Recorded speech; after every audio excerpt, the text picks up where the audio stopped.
très positif, la coprésidence dans le cas des deux filles, parce qu'elles sont tellement complémentaires, puis elles s'entendent tellement bien depuis qu'elles sont toutes jeunes. Là. Quand je les ai connues, c'était déjà deux larrons en foire, donc ça a continué au niveau du travail. C'est elles-mêmes qui ont décidé qu'elles le feraient. Et maintenant, je trouve qu'elles sont très, très complémentaires dans les deux volets qu'elles ont choisis, là, chacune.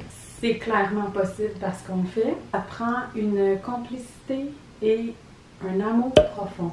Julie puis moi, on partage la même vision à haut niveau. Pas toujours dans le détail, mais ça prend clairement l'amour qui permet d'aller au fond des choses, pouvoir se dire ce qu'on sent, de pouvoir exprimer tout ce qu'il y a à exprimer. Ça prend une ouverture, parce que ça prend l'ouverture de dire « t'as une meilleure idée que moi, tu sais, on va faire du chemin sur ce que tu dis ». C'est de l'humilité aussi. C'est de l'humilité. C'est de laisser de côté son ego. Oui, il faut avoir une vision commune, mais je pense que la partie de laisser de côté son ego est super important. Si c'est parce qu'on veut avoir le pouvoir, ça marche. C'est pas possible. Non.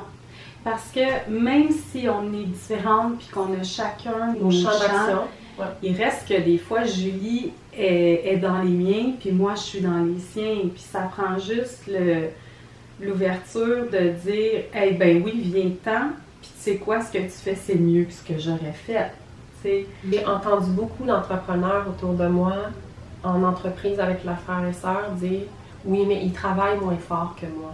Ils donnent moins d'heures à l'entreprise que moi. » Une des conditions nécessaires, c'est de ne pas compter. Parce que la contribution, ça se mesure pas. Ça se mesure dans le succès, pas en nombre d'heures. Si on est programmé à dire, à compter puis à regarder ce que l'autre fait par rapport à ce qu'on fait, ça marche pas. Mais pour moi, la coprésidence ou gérer en groupe, c'est ça aussi. C'est faire confiance à la contribution de l'autre, reconnaître sa contribution, mais pas d'en compter. On a les mêmes valeurs, ouais. On a le même engagement, ouais. La même volonté, ouais. Ce qui fait que le reste devient comme une danse, ouais. Un peu. Puis c'est ce qu'on trouve de si extraordinaire dans la coprésidence. Il y a certains moments où Julie est en pleine forme, elle a plein d'énergie, puis c'est elle qui est là. Puis il y a d'autres moments où elle va se retirer un petit peu, puis c'est moi qui va prendre la place. Puis ouais. D'autres fois, c'est nous deux qui on pète le feu, puis d'autres fois, c'est nous deux qui n'ont pas d'énergie, mais c'est comme une danse. Moi, disons que ça me disait rien au début, cette affaire-là, la coprésidence. Je pense pas que c'est nécessaire. Je pense qu'une peut être présidente pour s'entourer de personnes qui ont les autres qualités autour d'elle. Accepter, eux, leur vécu. Quand ils étaient petites, il y avait un frère handicapé. Moi, j'ai été 7 ans avec les enfants. Souvent, il était en charge du frère handicapé. Alors, très jeunes, ils ont été amenés à gérer les choses ensemble de même. En tout cas, c'est clairement pas quelque chose qui peut être imposé.